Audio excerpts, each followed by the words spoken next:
Nos acompaña en el día de hoy desde Barcelona, España, el doctor Luis Jiménez, quien es licenciado en Psicología, perito calígrafo de la Escuela de Criminología de Cataluña, Barcelona, posgrado en Técnicas Psicológicas de Investigación Criminal, perito judicial del área Psicología Forense, Pericia Caligráfica, Criminalística, Balística y Accidentes Laborales.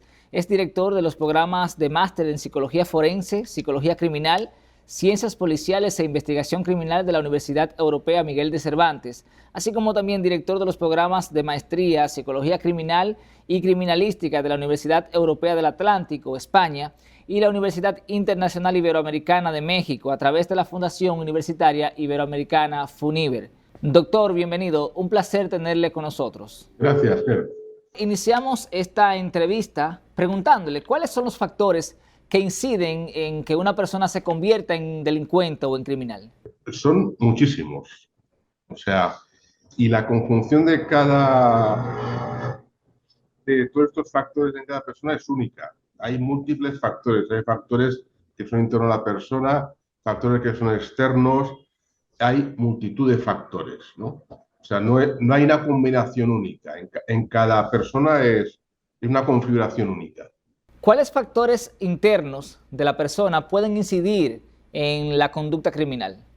Bueno, muchos. Por ejemplo, el sexo. Sabemos que los hombres cometemos más delitos que las mujeres. Es lo que se ve en las cárceles, que el 90% de los presos son hombres. Con lo cual el sexo ya es un factor. La edad también.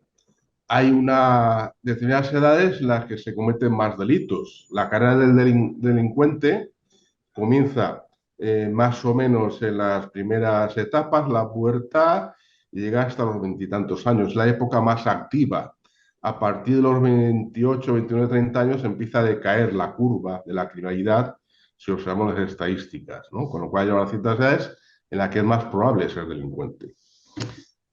Hay factores también que son neurofisiológicos, como pueden ser mal funcionamiento de los neurotransmisores, problemas hormonales, problemas de control de serotonina, disfunciones cerebrales, problemas con la corteza cerebral, etc.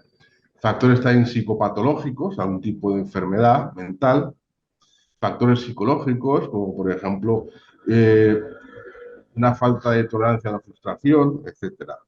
Factores genéticos, que también es importante, hay toda una serie de estudios genéticos, lo que se habla de la influencia de la genética en la criminalidad, aunque no es determinante, claro, etcétera, todo esto, ¿no? Todos estos factores pues, pueden confluir, influyen, no causan, no hay que confundir causa con factor, sino que son influencias. Ha hecho usted mención de que los hombres cometen más delito que las mujeres. ¿A qué se debe? ¿Tiene esto que ver con asuntos hormonales? Es algo quizás debido a la genética, al papel que ha desempeñado el hombre a lo largo de la historia. Claro, todo esto está cambiando. Generalmente, durante miles de años, ¿qué ha pasado? Teníamos a la mujer cuidando a los hijos, ocupados en el hogar, y el hombre saliendo fuera a conseguir ingresos, a cazar en la época prehistórica, a trabajar en épocas modernas, etc. Entonces, siempre ha habido un papel más activo del hombre en la sociedad. Mucho esto está cambiando y por eso vemos como también la delincuencia femenina también está cambiando y podemos observar como cada vez hay más delitos violentos cometidos por mujeres, ¿no? Pero de momento es así, ¿no? Otra cosa es que tal como se va nivelando el papel del hombre y la mujer en la sociedad, con el tiempo quizás a lo mejor observaremos que las tasas de delincuencia llegan a igualarse, quizás, ¿no? Muy bien, doctor. ¿Cuáles factores externos, verdad, pueden influir en que una persona se convierta en delincuente o en criminal? Pues hay de todo tipo, hay desde factores climáticos, desde la mala alimentación, desde el ruido, que también provoca agresividad, desde el efecto mimético y de imitación, el hacinamiento o efecto submarino, pero también la influencia de la familia, la educación que se ha recibido, la clase social a la que se pertenezca, ¿no? Los medios de comunicación son importantes, también tienen influencia. La influencia de la escuela, qué es lo que se aprende, qué es lo que se aprende, el fracaso escolar incide. Hay que pensar en una persona que no consigue culminar sus estudios, tiene menos posibilidad de insertarse en la sociedad, la falta de desarrollo intelectual, la falta de medios económicos, etcétera, ¿no? Las drogas, evidentemente, es un factor importantísimo. El consumo de drogas también está muy relacionado con la delincuencia, ¿no? También factores de tipo cultural, ¿no? Factores subculturales, si está un individuo inserto en una subcultura determinada, que tiene amigos delincuentes, que está integrado en una banda juvenil, que está integrado en grupos antisistema, etcétera, ¿no? Y evidentemente toda una serie de aspectos como el alcoholismo, problemas raciales, precio de los alimentos, el desempleo, marginación social, o sea, hay muchísimos, ¿no?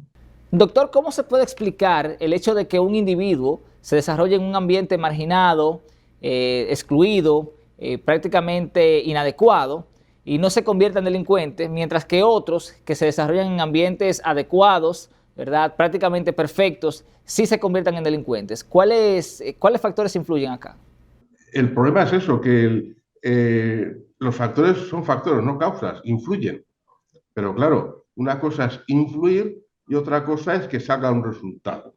Evidentemente, una persona puede desarrollarse en un ambiente perfecto, en una familia que le da buena educación, que tiene buenos medios económicos, que le da un buen colegio, pero esta persona tiene unas tendencias en sí misma antisocial, tiene unas características que le llevan a cometer actos antisociales. Entonces, hay casos en los que puede más unas tendencias internas que unas tendencias externas. Por eso vemos, por ejemplo, los delincuentes de cuello blanco, que generalmente suelen ser personas que han crecido en un ambiente idóneo, pero, claro, tiene unas características entre rasgos psicopáticos, una gran avaricia, un gran narcisismo, etcétera, etcétera, que les lleva a cometer cierto tipo de delitos, ¿no? Ha hecho usted mención de los rasgos psicopáticos. Quisiéramos entonces entrar en lo que tiene que ver con las psicopatologías. ¿Cuáles de ellas influyen en el desarrollo de una conducta delictiva o criminal? Hablando de psicopatía, hay que tener claro que la psicopatía no es una enfermedad, es un trastorno de la personalidad. Entonces hay que tener claro que no todos los delincuentes son psicópatas, ni todos los psicópatas son delincuentes, ¿no? Por otro lado, en lo que son las psicopatologías, hay algunas que sí que tienen una cierta incidencia. Por ejemplo, determinadas esquizofrenias pueden dar problemas, eh, trastornos bipolares, el trastorno delirante, algunos retrasos mentales, sobre todo en grado medio, etcétera. Todo es trastorno de control de impulsos. Por eso puede haber una cierta tendencia. Los casos que son quizás más llamativos, ¿no?, porque desarrollan una gran violencia, son por parte de personas con esquizofrenia o trastornos delirantes. Pero también tenemos que tener en cuenta una cosa. Eh, las personas con trastornos psicopatológicos son menos peligrosas que las personas sanas, si examinamos la estadística. O sea, los más peligrosos son los sanos, son los que cometen actos más violentos y más salvajes, ¿no? O sea, la población de enfermos mentales que son peligrosos es mínima. Eso sí, cuando estallan, digamos, cuando saca un brote psicótico, por ejemplo, pues a lo mejor pues, el delito es bastante espectacular, ¿no? En la República Dominicana, como en gran parte de América Latina, cuando se comete un hecho delictivo violento, por ejemplo un asesinato, se tiende a pensar que quien lo comete es un psicópata. ¿Qué relación guarda este tipo de pensamiento con la realidad? No, no necesariamente. Como ya he dicho antes, no todos los psicópatas son delincuentes. Hay psicópatas que sencillamente pues, se caracteriza, su psicopatía se puede ver porque, por ejemplo, se dedican al vida de los demás, vampirizan a su entorno, por ejemplo, ¿no? Se aprovechan de los demás. O sea, no todos los psicópatas son violentos, no. Y no todos los delincuentes violentos son psicópatas. Pues sencillamente pueden ser violentos por muchas causas, por características propias suyas, ¿eh? Hay que recordar, por ejemplo, los estudios que se hicieron con los veteranos de Vietnam, en lo que se va a decir el trastorno de estrés postraumático que habían desarrollado en la guerra, después hizo a determinados sujetos adictos a la violencia, ¿eh? Consumían alcohol, drogas y además necesitaban practicar la violencia, ¿no? Por ejemplo, hay muchas posibilidades de que una persona sea muy violenta y no necesariamente sea psicópata, ¿no? Puede ser una característica propia de su personalidad. A propósito, doctor, algunos autores y algunos estudios científicos establecen que los psicópatas sufren de algunas disfunciones cerebrales. ¿Pudiera esto considerarse para asuntos de eximir o atenuar la posible pena o culpabilidad del individuo? Los estudios cerebrales que hay sobre los psicópatas nos dicen más o menos, así brevemente, de que el cerebro del psicópata se parece al cerebro de un reptil, ¿no? O sea, son cerebros reptilianos, ¿no? Sí. Ahora bien, estas personas son conscientes de lo que hacen, no son enfermos mentales en sí, no es un trastorno psicopatológico, es un trastorno de la personalidad. Porque estas personas saben el daño que hacen y lo hacen de forma consciente. Por lo tanto, en ningún país del mundo les aplica ningún tipo de eximente ni atenuante porque son perfectamente conscientes de lo que hacen. Muchos países, especialmente en América Latina y el Caribe, ante el aumento de la delincuencia, optan por endurecer las penas. ¿Entiende usted, como experto de la conducta criminal, que esta medida es efectiva para prevenir el delito? Efectiva hasta cierto punto. A ver, aumentando la pena se consigue que el delincuente esté más tiempo en la cárcel, mientras está en la cárcel no delinque, eso está claro, ¿no? Pero claro, ¿es disuasorio? No. Tenemos el ejemplo de países como Estados Unidos que tienen la pena de muerte y hay un gran índice de criminalidad y de criminalidad violenta, con lo cual, por ejemplo, la pena de muerte no es disuasoria. Ahora, como dice un abogado famoso en Nueva York hace años, dice, bueno, la pena de muerte sirve para que no haya reincidencia. Efectivamente, al que has ejecutado ese no va a reincidir, pero disuadir no. Hacer que las penas sean más largas sirve hasta el punto de que mientras está en la cárcel el delincuente no va a delinquir. Pero claro, eso no es la solución real. La solución es intentar hacer que esta persona de alguna manera se rehabilite, modificar un poco su conducta, si se puede. Pues claro, el, el problema del tratamiento penitenciario es largo de hablar, ¿no? Esto da para muchas sesiones. Doctor, ¿cómo están los niveles de delincuencia en España y cuáles son las medidas que está tomando el gobierno español? A ver, en España es un país bastante tranquilo. Aquí, afortunadamente, los índices de delincuencia no son exagerados como otros países.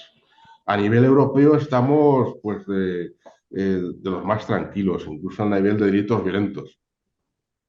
Eso sí, depende un poquito también de la comunidad, ¿no? Por ejemplo, en Barcelona, que es donde vivo, últimamente ha aumentado mucho la delincuencia. Bastante. Sobre todo robos con violencia. Es una ciudad muy turística y hay pues muchos delincuentes que aprovechan esto pues para robar a los turistas, ¿no?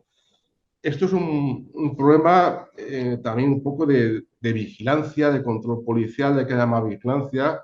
En nuestro caso en Barcelona, pues claro, tenemos una policía autonómica, no es la estatal, no hace vigilancia de seguridad ciudadana, y una policía local, que la policía local, dependiendo del ayuntamiento del gobierno que haya, vigila más, vigila menos en función de sus intereses políticos, ¿no?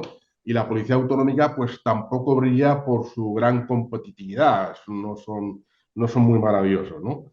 Esto ha incidido en el aumento de la delincuencia, ¿no? Aún así tampoco tenemos una delincuencia exagerada.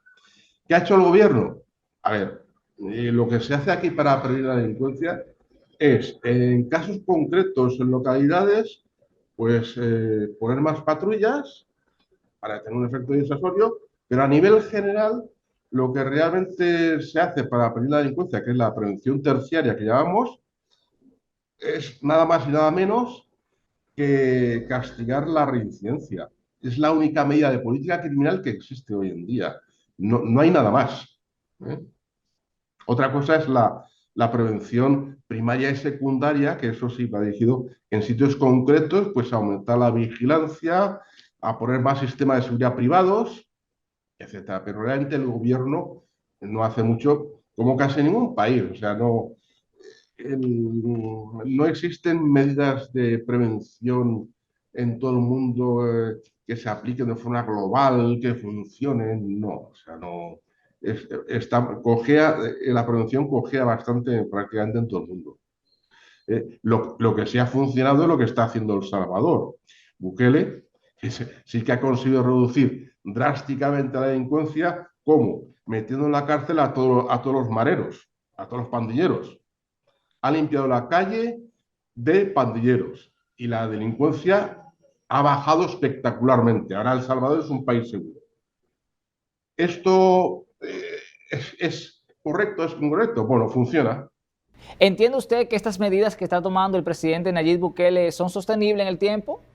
Bueno, mientras dure ese gobierno, supongo que sí. A ver, si metes a todos los pandilleros en la cárcel, que son los que crean la inseguridad, los apartas y no dejas que crezcan las pandillas, sí, quedará la delincuencia residual, que siempre tiene que haber delincuencia. Esto no podemos eliminarla del todo, pero por lo menos has quitado ese cáncer gordo que tenía El Salvador, ¿no? Era enorme. El tiempo funciona mientras funcionen estas medidas. Doctor, usted dirige la maestría en psicología criminal y criminalística de la Universidad Europea del Atlántico, así como la Universidad Internacional Iberoamericana, a través de la Fundación FUNIBER. Imparte usted también las asignaturas de criminología, criminología especial, psicología criminal, todo lo que tiene que ver con la conducta. ¿Cómo se aplican estas disciplinas a la prevención del delito? A ver, el objetivo de esta maestría es fundamentalmente formar a psicólogos para que se enfoquen en el ejercicio de la psicología forense. Entonces lo que damos es darle primero una formación criminológica general y después ya introducirle el mundo de la psicología criminal y más concretamente la psicología forense, ¿no? Para otros profesionales, como pueden ser abogados, etcétera, policías, tal, pues les viene bien también para hacer una visión de esta psicología criminal y también para los abogados entender cuando tiene delante un informe psicológico forense qué es lo que está diciendo, ¿eh? y, y entender el contexto y el contenido. Muy bien. En la República Dominicana, hace unos años se está implementando un nuevo modelo de gestión penitenciaria para tratar de reeducar a los reos y ya se tiene, ¿verdad?, un avance importante en esta materia. ¿Entiende usted que los países deben invertir en el sistema penitenciario? Bueno, es que en este sentido depende un poco de cómo sea la legislación de cada país, ¿no? Por ejemplo, en España el tratamiento penitenciario no es obligatorio, es voluntario. En otros países no sé cómo funcionará, ¿no? Me imagino que también sea voluntario. ¿E invertir en esto? Sí. Problema, los presos que necesitan tratamiento generalmente no lo piden. Y los que no lo necesitan sí que lo piden. ¿Por qué? Porque son inteligentes y dicen, bueno, me voy a apuntar a esto porque sé que voy a salir antes, ¿no? Por ejemplo, los violadores. El típico violador multiserial, pues este se apunta a todo, hasta hacer dominó, si hace falta. O sea, vamos, cualquier talento, sí, sí, y colabora y no sé qué, porque intenta, por supuesto, dar buena cara y decir, sí, sí, me he arrepentido, me han convencido, me he curado, ¿no? Para salir cuanto antes para seguir violando. Esa es la realidad. O sea, claro, por eso, estos tratamientos hay que tener en cuenta que están basados en técnicas extraídas de la psicología clínica. Entonces, ese es un problema, ¿no? Porque, claro, estos programas pueden funcionar cuando el paciente, entre comillas, quiere colaborar para lograr el objetivo de llegar a un objetivo concreto, rehabilitarse, curarse, entre comillas, etcétera, ¿no? Pero una persona que no tiene intención de cambiar, por mucho que la queramos hacer cambiar, a no ser que utilicemos las técnicas que se utilizaban en los campos de concentración comunistas, lavado de cerebro, pues no se puede. O sea, es un problema, ¿no? Claro, utilizar esas técnicas no es ético. Los países nórdicos, como es el caso de Islandia, y los escandinavos, como el caso de Finlandia, Suecia, Noruega, son considerados de los países más seguros del mundo y con más baja tasa de criminalidad. ¿A qué entiende usted que se debe? A ver, Islandia quizás, pero los países del norte, Finlandia, Suecia, Noruega, cada vez son menos seguros. Cada vez son menos seguros. ¿Por qué? Porque ha llegado una gran inmigración del norte de África y del sur del Sáhara que está creando problemas. Y se están enfrentando a eso. E incluso tienen barrios en los que ya no entran en la policía porque se aplica la ley Sharia. Ya están teniendo graves problemas de seguridad. O sea, no son tan seguros actualmente. Esto está cambiando. Y se están pensando el cómo revertir la situación, porque se están enfrentando a un problema bastante grave. Doctor, los países de América Latina, y especialmente en el Caribe, que es donde se encuentra la República Dominicana, tienden a ser muy violentos.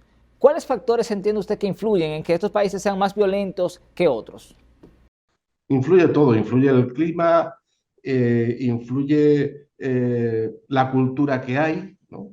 En fin, la, el entorno, la educación, hay muchas cosas que influyen, ¿no?